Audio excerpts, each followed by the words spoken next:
Assalamualaikum warahmatullahi wabarakatuh. Alhamdulillah bertemu lagi pada pembelajaran IPA kali ini dengan judul zat adiktif dan psikotropika.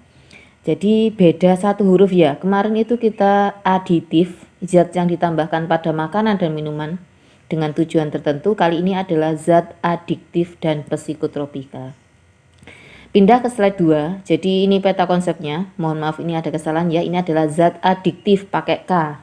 Jadi adiktif dan psikotropika itu bisa kita golongkan. Ada yang zat adiktif tapi dia itu bukan narkotika, bukan psikotropika. Ini yang kita temui dalam keseharian kita, misalnya kita konsumsi kopi, teh, dan seterusnya. Ada yang tergolong psikotropika, ada yang tergolong adiktif narkotika. Jadi ada 3 kelompok ya, bukan narkotika dan bukan psikotropika, yang tergolong adiktif tapi narkotika, dan yang tergolong adiktif tapi masuk psikotropika. Pindah ke slide 3. Apa sih zat adiktif itu? Yaitu adalah zat yang digunakan, pemakaiannya itu dapat menimbulkan ketergantungan fisik yang kuat dan ketergantungan psikologis. Jadi kalau nggak konsumsi ini itu kayaknya ada yang kurang. Nah, sederhananya seperti itu. Terus slide 4, zat adiktif bukan narkoba dan psikotropika antara lain adalah misalnya kafein dalam kopi. Mereka yang suka ngopi ini kalau nggak ngopi, lebih baik mereka nggak sarapan. Jadi kopi punya efek yang luar biasa bagi mereka-mereka ini yang sudah adiktif. Jadi ibarat sederhananya itu nyandu. Kafein dan theobromine dan L-theanine pada teh. Jadi teh itu punya kandungan-kandungan seperti ini. Dia juga punya kandungan kafein, tapi dalam jumlah yang lebih sedikit. Nikotin pada rokok dan alkohol. Ke slide 5. Jadi ini ya, adiktif bukan narkotika, juga bukan psikotropika. Punya efek kecanduan, tapi bukan tergolong narkotika, bukan tergolong psikotropika. Ada kopi, ada teh, nikotin, dan alkohol. Pindah ke slide 6. Kita masuk pada zat adiktif narkotika. Jadi dia menimbulkan efek kecanduan. Adiktif itu kecanduan ya, tapi masuk pada kelompok narkotika. Yang pertama adalah opium. Efek yang ditimbulkan itu antara lain adalah dia lebih bersemangat, pusing, rangsangan birahi meningkat, munculnya masalah di sekitar mulut dan hidung. Didapatkan atau diekstrak dari tumbuhan yang ditunjukkan pada gambar di bawahnya. Masuk ke slide 7. Morfin. Morfin ini selain punya efek negatif, dia juga efek positifnya itu misalnya digunakan untuk dunia medis. Jadi kalau ada seseorang pasien yang dibius dan lain sebagainya, itu salah satu yang digunakan adalah morfin, tapi dalam pantauan dokter. Kalau dalam jumlah yang berlebih, dia itu tadi masuk adiktif. Ciri yang ditimbulkan antara lain adalah euforia. Euforia itu gembira yang berlebihan, mual, muntah, sulit buang air besar, perubahan suasana hati, dan seterusnya. Jadi gambarannya dalam bentuk jadi seperti ini. Pindah ke slide 8, heroin. Efek yang ditimbulkan adalah denyut nadi melambat, tekanan darah menurun, pupilnya mengecil, dan seterusnya. Gambarannya dia seperti ini. Bisa digunakan dalam bentuk serbuk atau dalam bentuk yang lain. Selanjutnya nomor 9, ganja. Ganja ini kalau kita lihat daunnya mirip-mirip dengan daun singkong. Efek yang ditimbulkan misalnya denyut jantung itu lebih cepat, lebih santai, bergembira sekali lagi. Jadi mereka-mereka yang mengkonsumsi ini itu biasanya ada yang kurang atau mencari kebahagiaan. Tujuan utamanya sebagian besar seperti itu. Yang ke-10, kokain. Efek yang ditimbulkan sekali lagi ya, yang dicari sebagian besar manusia kegembiraan. Tapi di sini efeknya berlebihan atau tadi euforia istilahnya. Ada kegelisahan. Penggunaan dalam jangka panjang dia menurunkan berat badan, timbul masalah kulit, dan seterusnya. Jadi bisa juga digunakan, salah satu caranya dengan merokok. Dapat merusak paru-paru atau penyakitnya disebut sebagai emfisema dan memperlambat pencernaan dan mengurangi selera makan.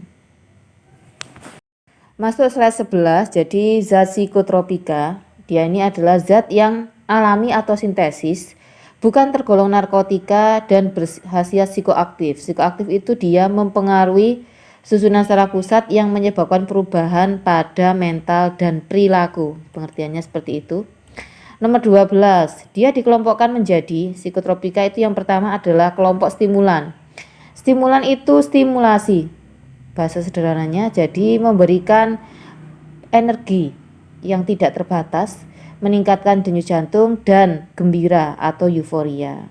Anggotanya, contohnya itu ada amfetamin, ada metamfetamin. Jadi pemakaiannya tetap terjaga untuk orang-orang yang dia butuh lembur atau mungkin butuh mengerjakan sesuatu yang membutuhkan energi ekstra. Itu mengkonsumsi amfetamin, dan kalau yang metamfetamin efek yang ditimbulkan hampir sama, cuma dia contohnya langsung di sini adalah sabu-sabu. Nomor 13, depresan. Nah, bagi yang merasa hidupnya sudah berubah, tidak bahagia lagi seperti sebelumnya, mereka biasanya mengkonsumsi depresan atau obat penenang. Kelompok ini menekan sistem saraf parasimpatik ya. Sistem ini adalah saraf otonom. Jadi kita ada efek tenang, banyak digunakan untuk penderita gangguan jiwa. Contohnya adalah barbiturat dan benzodiazepin dan metakualon.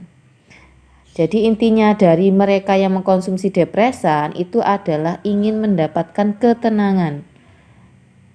Nomor 13, gambarannya seperti ini. Karena mereka sebagian besar itu diberikan dalam bentuk pil, jadi untuk warna dan kemasannya itu tergantung dari pabrik yang mengeluarkan. Jadi tidak baku harus seperti ini. Ini ada contoh saja. Dan mereka itu sudah dalam bentuk jadi ya, tergantung dari pengemasannya tadi masing-masing. Ini ada contohnya kelompok barbiturat, amfetamin, fensiklidin, dan metakualon. Slide 15. Kelompok halusinogen. Ini adalah obat yang menimbulkan halusinasi, contohnya adalah LSD. Jadi efek yang ditimbulkan misalnya timbul rasa tripping atau halusinasi tempat, warna, dan memberikan efek melayang-layang dan perasaan bahagia. Psikotropika ya, sama dengan narkotika tadi karena ada kepingin bahagia atau euforia. 16, euforia. Obat-obatan jenis ini memberikan rasa gembira pada pemakainya. Dan ada lagi kelompok psikoaktif. Obat psikoaktif adalah obat yang digunakan untuk mengobati penyakit mental dan jiwa. Nomor 17 atau slide 17. Dampak negatif dari nafza, jadi narkotika, adiktif, dan psikotropika. Rokok misalnya dapat menyebabkan kanker paru-paru, kerusakan jaringan otak, gangguan kehamilan, dan seterusnya. Minuman keras dapat menurunkan fungsi otak dan sistem saraf. Semua zat psikotropika itu menyebabkan ketergantungan. Dan kalau dia putus obat tanpa pantauan itu pasti akan menimbulkan bahaya atau menimbulkan bahkan bisa mengakibatkan kematian. Penggunaan zat psikotropika dapat menyebabkan tindakan kriminalitas karena dia sudah tadi mempengaruhi sistem saraf pusat, kehilangan akal sehat, dan seterusnya. Penggunaan kokain dalam jangka lama akan menimbulkan gangguan pencernaan, mual, halusinasi ringan. Penyalahgunaan amfetamin seperti sabu-sabu dapat mengakibatkan ketergantungan secara mental yang selanjutnya menyebabkan berbagai gangguan pada jantung. Jadi kita review lagi, intinya adalah seseorang yang mengkonsumsi zat adiktif secara umum ini, maka efek utamanya adalah kecanduan atau ketergantungan. Dan adiktif itu dikelompokkan menjadi yang pertama tadi, adiktif tapi bukan narkotika dan bukan psikotropika. Kelompok yang kedua adalah kelompok narkotika, kelompok yang ketiga adalah psikotropika.